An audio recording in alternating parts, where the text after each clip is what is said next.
নমস্কার বন্ধুরা, আমি সৌমি আর সৌমিস কিচেনে আপনাদের সবাইকে স্বাগত জানাই। আজ আমি চলে এসেছি নতুন একটা রেসিপি নিয়ে। রেসিপিটা কি এবং আমি কিভাবে তৈরি করছি তা জানতে হলে ভিডিওটি শেষ পর্যন্ত আমার সঙ্গে থাকুন।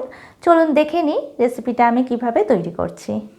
আজকে আমি রাস্তার পাশে দোকানের মতো কিংবা স্কুল কলেজের গেটের সামনে যেরকম আলু কাবলি পাওয়া যায় ঠিক সেই রকম পারফেক্ট আলু কাবলি তৈরি করব।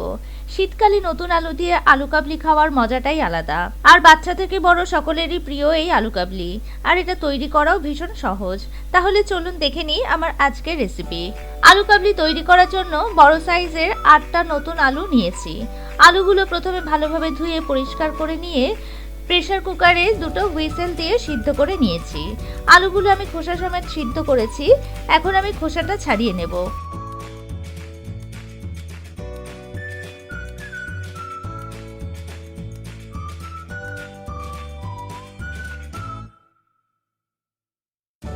একটা আলু খোসা ছাড়ানো হয়ে গেছে। এইভাবে বাকি আলুগুলো আমি খোসা ছাড়িয়ে নেব।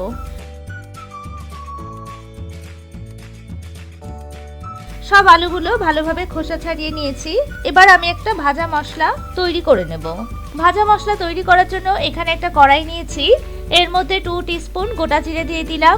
এরপর 2 টিস্পুন গোটা ধনে এর মধ্যে দিয়ে দিলাম। এরপর 2টো শুকনো লঙ্কা দিয়ে দিলাম। এখন আমি সমস্ত মশলাটা শুকনো খোলায় 2-3 মিনিট সময় ধরে ভেজে নেব। মশলার কালারটা যখন চেঞ্জ হয়ে যাবে এবং খুব সুন্দর একটা ফ্লেভার বেরোবে তখন আমি নামিয়ে নেব। এই মশলাটা আলু কাবলিতে ব্যবহার করলে টেস্টটা দোকানের মতো পারফেক্ট হয়। মশলাটা ভাজা হয়ে গেছে। এখন আমি একটা মিক্সিং বোলে ঢেলে ঠান্ডা করে গুঁড়ো করে নেব। মশলাটা মিক্সিং বোলে ঢেলে নিয়েছি। এখন মশলাটা গুঁড়ো করে নেব। মশলাটা এইভাবে খুব সুন্দর করে মিহি গুঁড়ো করে নিয়েছি। এবার আমি চলে যাব পরের স্টেপে। এখন আমি আলুগুলো ছোট ছোট টুকরো করে কেটে নেব।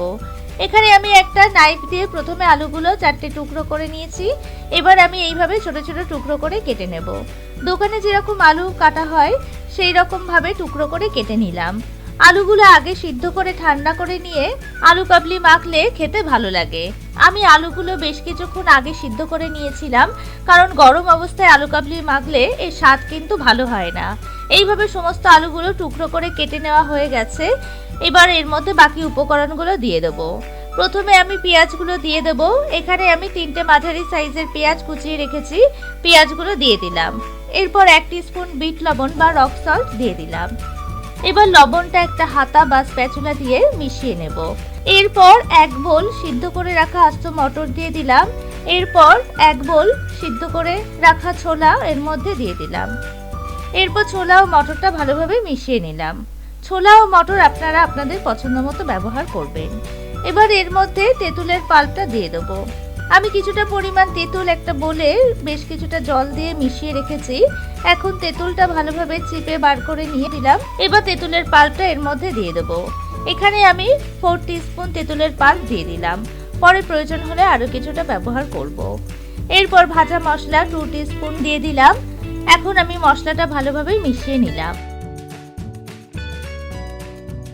এরপর 1 টিস্পুন কাশ্মীরি লাল লঙ্কার গুঁড়ো একটু শুকনো খোলায় নেড়ে নিয়ে এর মধ্যে দিয়ে দিলাম। কাশ্মীরি লঙ্কার গুঁড়ো ব্যবহার করলে আলু কাবলির কালারটা খুব সুন্দর আসে। আবারও ভালোভাবে একবার মিশিয়ে নিলাম। এরপর এর মধ্যে কিছুটা চিনেবাদাম ছড়িয়ে দিলাম। এরপর 1 টুকরো গন্ধলেবু ভালোভাবে রসটা চিপে নিয়ে এর মধ্যে দিয়ে দিলাম। গন্ধলেবু দিলে ফ্লেভারটা খুব ভালো আসে। আরও একবার ভালোভাবে মিশিয়ে নিলাম। এরপর কুচানো কাঁচা লঙ্কা এর মধ্যে দিয়ে দিলাম। ঝালটা আপনারা স্বাদ অনুযায়ী দেবেন। এরপর ধনেপাতা কুচানোটা এর মধ্যে দিয়ে দিলাম। এবার ভালোভাবে আরো একবার মিশিয়ে নিলাম। আলু কাবলি একদম তৈরি হয়ে গেছে। এখন আমি একটু টেস্ট করে দেখে নেব লবণটা ঠিকমতো হয়েছে কিনা। আলু কাবলির টেস্টটা খুব ভালো হয়েছে। লবণটা সামান্য কম আছে। আমি আরো 1 টিস্পুন লবণ এর মধ্যে দিয়ে দিলাম। আর 1 টুকরো গন্ধলেবু এর মধ্যে দিয়ে দিলাম। এবার উপর দিয়ে বাকি ভাজা মশলাটা ছড়িয়ে দিলাম। এবার ভালোভাবে মিশিয়ে নিলেই তৈরি হয়ে যাবে চটপটা আলু কাবলি। এখন আমি দোকানের মতো ছোট ছোট বাটিতে উঠিয়ে নিয়ে পরিবেশন করে দেব। এখানে আমি 3টে ছোট ছোট বাটি নিয়েছি। প্রত্যেকটা বাটিতে আমি আলু কাবলি উঠিয়ে পরিবেশন করে দিলাম। এখন আমি উপর দিয়ে কিছুটা বাদাম দিয়ে দিলাম আর ঝুরি ভাজাটা উপর দিয়ে দিলাম। এবার সামান্য ধনেপাতা উপর দিয়ে ছড়িয়ে দিলাম। এরপর একটা টুথপিক দিয়ে সাজিয়ে আমি পরিবেশন করব। আপনারাও এইভাবে খুব সহজে বাড়িতে একবার তৈরি করে নিন চটপটা আলু কাবলি। রেসিপিটা কেমন লাগলো আমাকে কমেন্টস করে জানাতে ভুলবেন না। ভিডিওটি ভালো লাগলে একটা লাইক করবেন, বন্ধুদের সাথে শেয়ার করবেন, আর আমার চ্যানেলে নতুন বন্ধু হয়ে থাকলে চ্যানেলটিকে সাবস্ক্রাইব করে নেওয়ার অনুরোধ রইল। আর পাশে থাকা বেল আইকনটা অবশ্যই প্রেস করে নেবেন, যাতে আমার চ্যানেলে নতুন কোনো ভিডিও আপলোড করার সাথে সাথে নোটিফিকেশান সবার আগে আপনাদের কাছে পৌঁছে যায়। আজ এই পর্যন্তই, পরে হাজির হয়ে যাব নতুন একটা রেসিপির সাথে। ভালো থাকবেন, সুস্থ থাকবেন, ধন্যবাদ।